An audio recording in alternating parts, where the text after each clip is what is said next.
in the hallway. "You don't believe they can help, do you?" asked Cricketina once they were in the halls of her home alone. "I could sense you don't trust them at all." "One of them is an alicorn cricket, and one of the hunters I had to avoid being captured was one with multiple horns," said Gaia with a serious face. "Also, they led them to me. I don't think that counts as a great best first impression." "But you know, first impressions aren't always the best," said Cricketina, who leaned on a wall as she thought about what everything means.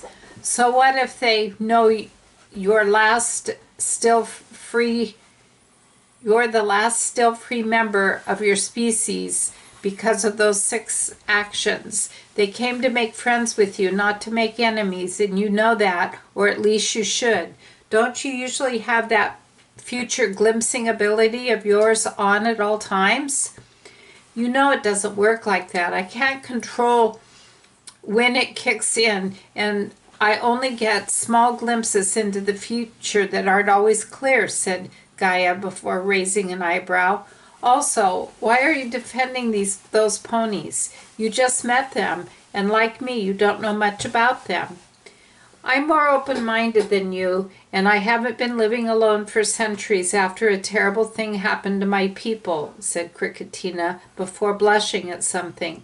"Plus, I like the one wearing a hat. She may not have any great potential for wild magic, but something about her speaks still some greatness.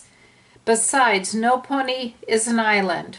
Cricketina had said that last part with a big smirk on her face.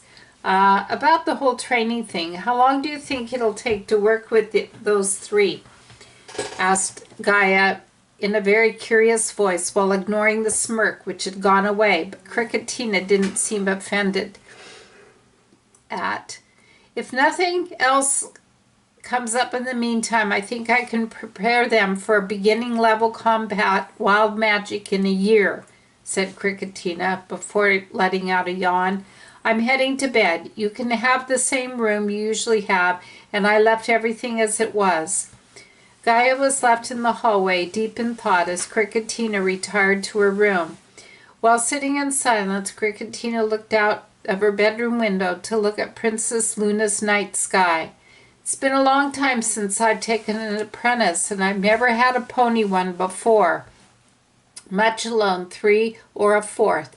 This should be interesting."